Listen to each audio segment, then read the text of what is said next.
besok Jumat kan, Ustadz boleh nggak ngisi khutbah di sini? Padahal saya sebenarnya udah ada jadwal. Karena ini tadi siap.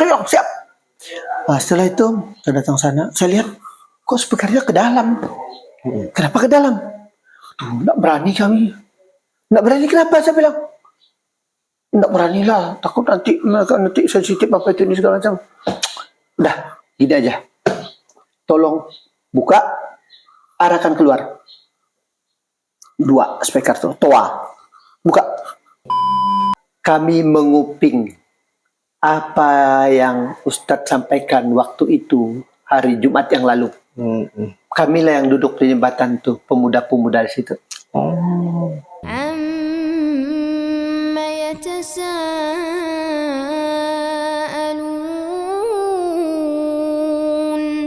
'anin naba'il 'azim alladzi hum fihi mukhtalifun. Kenapa saya bilang diarahkan keluar? Biar saudara-saudara kita yang belum paham atau yang masih ragu, biar mereka mendengar apa isi khutbah kita. Adakah isi khutbah itu menjelek-jelekkan orang, mengajak berbuat dalam satu kejahatan, atau gimana? Kalau kita bawa ke dalam, saya bilang, makin curiga orang. Tuh, mereka tuh, ada apa aja mereka tuh, janjinya mereka tuh. Apa yang mereka ingin ya? Prasangka buruk pasti ada. Siap. Setelah itu bang, itu saya naik mimbar. Ini kita cerita singkat aja ya. Udah mimbar, khutbah. Saya pasang bar. Saya cerita tentang kematian. No, ternyata bang, ada yang lihat kawan-kawan kita tadi tuh. Ya. Ada yang duduk di jembatan. Mendengar. Ada yang lagi sedang petik daun keraton. Berhenti bang, mendengarkan Ceramah Ustadz khutbah tadi melalui toa tadi. Iya benar. Nah, udah itu dari mana taunya bang? Nanti saya akan ceritakan. Tapi waktu saya mimbar tuh bang, ada yang unik. Apa yang unik? Ada salah seorang perempuan ikut sholat Jumat bang. perempuan Muslim, Non Muslim. Mualaf dia. Nah, anak mualaf lah sebenarnya dia bukan mualaf tapi anak mualaf. Ikut sholat Jumat Karena saking pinginnya sholat.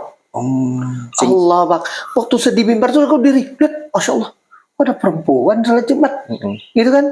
Boleh kan? Boleh tapi kan tidak wajib ya. Betul, tidak wajib. Dia tuh di belakang. Baru ini kan kita lihat dia gitu kan. Lain lah kalau di Mekah, di Madinah belum lah. Itu beda lah kan. Di sana kan lain.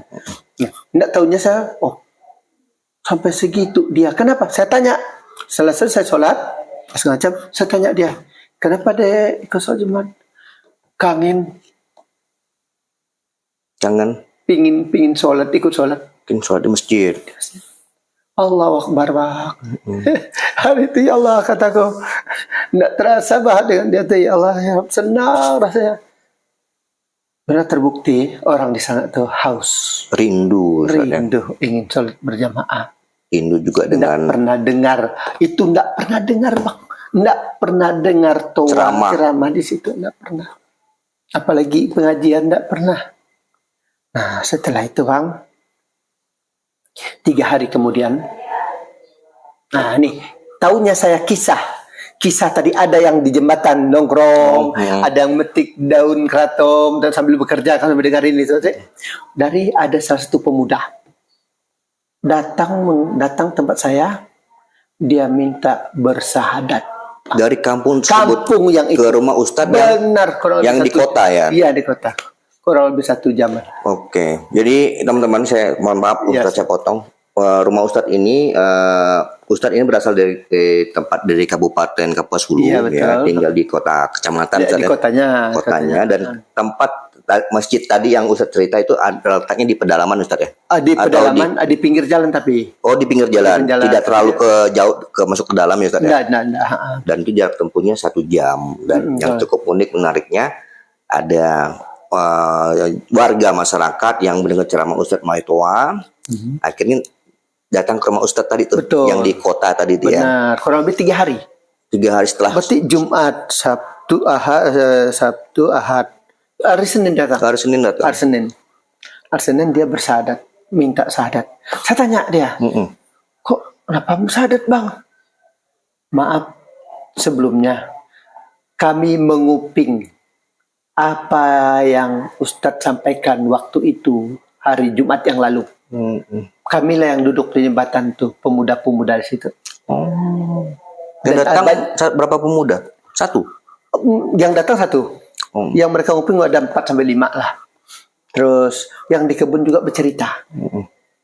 Ternyata enak nih khutbah nih. Mengingatkan kita kematian nih. Oh, ini rupanya yang disampaikan mereka. Nah, gitu Pak. Nah, makanya waktu itu dia sempat terharu mendengar karena waktu akhir khutbah saya ada mengucapkan kalimat La ilaha illallah. Itu 3 kali saya ulang. Dengan meneteskan air mata, Bang. Nah, lalu dia pun, itu yang bikin dia ini gemetar katanya. Udahlah. Saya ingin bersahadat. Udah lama sebenarnya. Cuma karena belum betul tersentuh, belum mendapatkan hidayah sebenarnya. Karena tidak ada dai yang datang ke tempatnya. Karena itu, apa kata mereka? Kalaupun aku nanti masuk Islam, kemana saya belajar? Nah, itu Di permasalahannya. tempat saya tidak ada. Adalah yang Muslim, tapi kok tidak sembahyang, tidak sholat, dia bilang. Wah, rugi nih. Jadi percuma kalau kita saya masuk Islam gitu ya. Betul, percuma saya masuk Islam. Untuk apa cuma saya bersahadat? Masuk Islam, itu tidak ada. Saya lihat banyak yang ini katanya. Punya istri, mualaf. Tapi tidak pernah saya Istrinya dengar sholat. tak pernah sholat. Tak pernah sholat. Nah, itu yang dia takutkan. Ternyata memang udah lama, dia udah ada pingin Niatnya. niatnya. Nah, itu dia langsung saya syahadatkan beliau. Saya tanya dia bahwa banyak masyarakat yang di situ tadi lagi sedang metik daun keraton. Mereka mendengarkan itu asik katanya, enak. Bukan itu aja sekali. Udah pernah juga saya khutbah di salah satu desa juga, pedalaman itu pedalaman. Mereka mendengarkan cerita masalah akhlak, hubungan akhlak dengan sesama apa itu mereka tersentuh bang. Tersentuh sekali kata mereka. Oh ini dia, ini baru katanya, ini baru nih. Tentang apa? Tentang akhlak Ustaz ya. Akhlak, iya betul. Ya, jadi saya teringat Ustaz, saya pernah ke Kabupaten Landak juga Ustaz ya. Jadi tuh kami bawa Ustaz dari kota untuk berceramah di tempatnya tidak pedalaman Ustaz. Bercerita tentang mengajarkan makan memakai tangan kanan Ustaz. Iya. Dan mengucapkan bismillah. Itu aja ajaran kepada masyarakat setempat. Nangis Ustaz mereka. Allah. Ya kan?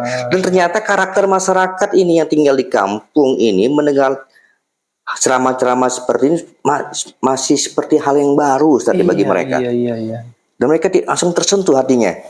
Nah, ini artinya digambarkan adalah banyak warga Muslim ya Ustaz ya, mualaf di sana, tapi belum tersentuh. Ya. Betul nggak Ustaz? Benar sekali.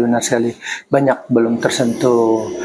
Tempatnya tuh nantilah Ustaz Ilham nanti datang ke saya, ikut saya dakwah di sana. Ke Sulu. Iya, ke Sulu. Pengen Ustaz, Ya, saya nabung dulu Ustaz. Iya. Mudah-mudahan nanti lumayan teman-teman. para penonton ini bisa membantu dakwahnya kita lah. Ya. Soalnya Kapal Sulu ini teman-teman tempat yang paling jauh ya dari kota Pontianak ya, karena kami ini kurang lebih 13 jam, 14 jam. 13 jam perjalanan memakai mobil itu pun ya. Ini kondisi jalan kita tidak macet seperti di Pulau Jawa ya. Iya, tidak. Dalam keadaan tidak macet saja 13 jam. Betul sekali. Bisa dibayangkan betapa jauhnya antara kota Pontianak ke Kabupaten Kapuas Hulu. Iya. Nah, jadi kayak memerlukan dana operasional yang luar biasa. Sangat sekali. Apalagi aku membawa tim kru dari Laskar Tujuh Langit ya, kameramen ya. Iya. Juga kita perlu persiapan yang matang. Sangat. Oke Ustadz. Jadi saya ambil kesimpulan Ustadz ya. Siap. Sebenarnya masih banyak kisah menarik Ustadz. Kita nanti saksikan di video-video selanjutnya. Siap. Jadi di video ini kita ingin sampaikan adalah pertama sebenarnya dakwah itu mudah, ya Ustaz ya. Intinya adalah komunikasi. Benar. Ya, komunikasi bagaimana kita menyampaikan informasi. Jadi Ustadz Indra bercerita histori atau sejarah susah berdirinya sebuah masjid itu karena tidak ada komunikasi Benar banget. dari pengurus lamanya ke masyarakat setempat. Betul. Nah, jadi dibuktikan oleh Ustadz Indra ya, Siap. bagaimana berkomunikasi kepada kepala desa yang non Muslim dan dengan tokoh-tokoh agama yang lain. agama lainnya, sambil juga menunjukkan adab Ustadz ya. Ya, betul sekali. Dan Masya Allah hasilnya sangat dahsyat. Mereka akhirnya datang membantu membangun, bukan hanya membantu dengan tenaga, tapi dengan biaya juga mereka. Masya Allah. Bahkan mereka memungut dana untuk supaya menyumbang, Bangun masjid juga. membangun masjid. Itu guru agama Katolik. Masya Allah. Itu luar biasanya tuh. Itu biasa teman-teman dahsyatnya dakwah ya. Iya benar. Dengan menunjukkan adab. Iya banget. Ya, karena ya kita tidak pungkiri juga Ustaz ya, karena di kampung-kampung juga kan ini tersiar Islam ini agama yang keras Ustaz kan. Agama yang suka ini ya Ustaz ya, suka tanda kutip melakukan peledakan. Iya, itu kan yang informasi masuk ke kampung kan. Sangat. Nah, makanya perlunya kita meruntuhkan framing tersebut ya. Betul. Nah, yang kita perlukan ada dai-dai seperti Ustaz Indra. Insyaallah. Nah, yang menunjukkan inilah Islam sesungguhnya, bukan seperti yang digambarkan oleh media-media. Betul ya Ustaz ya? Betul sekali. Nah, dan saya yakin Ustaz, daerah-daerah seperti yang Ustaz ceritakan itu mungkin sangat banyak sekali. Banyak. Saya pikir tidak hanya di Kalimantan Barat. Mungkin juga terjadi di beberapa provinsi yang ada di Indonesia. Iya. Ya. Artinya bagaimana cara kita berdakwah yang benar. Ya Ustaz. Nah, alhamdulillah nih Ustaz Indra juga punya yayasan. Saya juga sudah punya yayasan yang namanya Yayasan Laskar di Langit, sesuai dengan channel ini, dan insya Allah kami saling bersinergi. Insya Allah. Ya, apa yang diperlukan oleh Ustaz Indra di Kabupaten Kapuasulu di dalam insya Allah Yayasan Channel dan Yayasan Laskar di Langit insya Allah siap support dakwah dari Ustaz Indra. Jadi teman-teman, bagi teman-teman yang ingin berdakwah bersama kami, tapi tempat kalian jauh, terbatas dari tenaga dan waktu dan jarak, bisa bersama-sama dengan kami dengan cara apa? Dengan cara berdonasi atau berinfak di channel di Yayasan Laskar di Langit Indonesia, dan insya Allah akan kita support juga dai-dai seperti Indra. Dan jangan lupa dakwah juga dengan jempol kalian, yaitu dengan cara apa? Men-share, memberikan like, subscribe, like, dan berkomentar positif. Itu justru dakwah yang paling sederhana sekali. Amin. Jadi, ini ceritanya sangat banyak. Kita nantikan kisah-kisahnya Ustaz. Karena waktu Ustaz Indra ini di Pontianak terbatas, karena sebentar lagi berapa hari lagi akan pulang ke Kapuasulu ya. Belum. Masih menuju perjalanan dakwah ke Sarawak, Malaysia. Mau ke Malaysia? Dari Pontianak? Iya betul. Naik pesawat? Enggak, pakai mobil. Pakai mobil, insya Allah. Nanti perjalanan dari sini ke Sarawak kurang lebih 8 jam lah. 8 jam? 8 jam, karena agak dekat. Ini dakwah juga di Mu'alaf. Dakwah juga nanti di sana menyampaikan indahnya kebersamaan, indahnya akhlak, indahnya kita bisa berbagi. Masya Allah. Insya Allah tidak ada yang lain yang kita bisa lakukan. Mumpung masih sehat, mumpung masih diberi kesempatan Allah hidup, ya kan? Mari kita tetap melakukan perbuatan yang baik-baik saja, tanpa ragu bahwa Allah pasti akan membalasnya. Masya Allah. Jadi teman-teman ya, saya ulangi, Ustaz Indra ini dari kampung pedalaman, pindah pernah sempat juga mampir ke Jakarta selama 10 tahun. Terlibat juga di pembuatan sinetron, sinetron terkenal juga ya. Pada saat itu ada Cinta. Oh iya benar, ada juga nih cerita waktu kan saya sendiri yang produksi, sutradaranya dan pemainnya juga saya. Ada namanya SPG, Semua Pada Gokil. Itu waktu itu sempat dikontrak dari TV Banten. Dari TV Banten. Masya Allah. Ya, itu hasil daripada anak yang kita didik. Daripada manajemen kita kemarin, kita mau ingin membuktikan bahwa didikan kita itu ke mereka benar-benar gitu lah.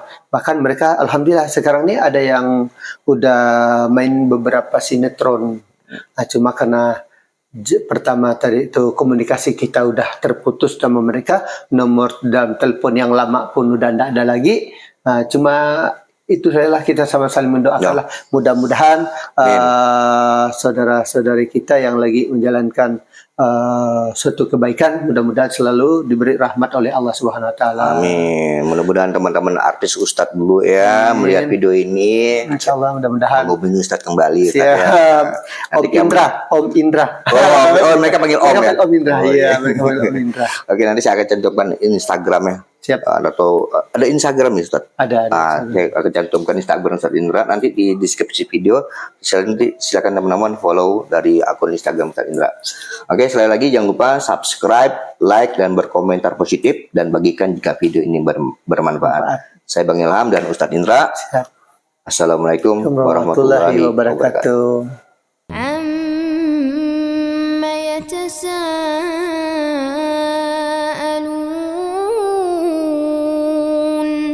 عن النبأ العظيم الذي هم فيه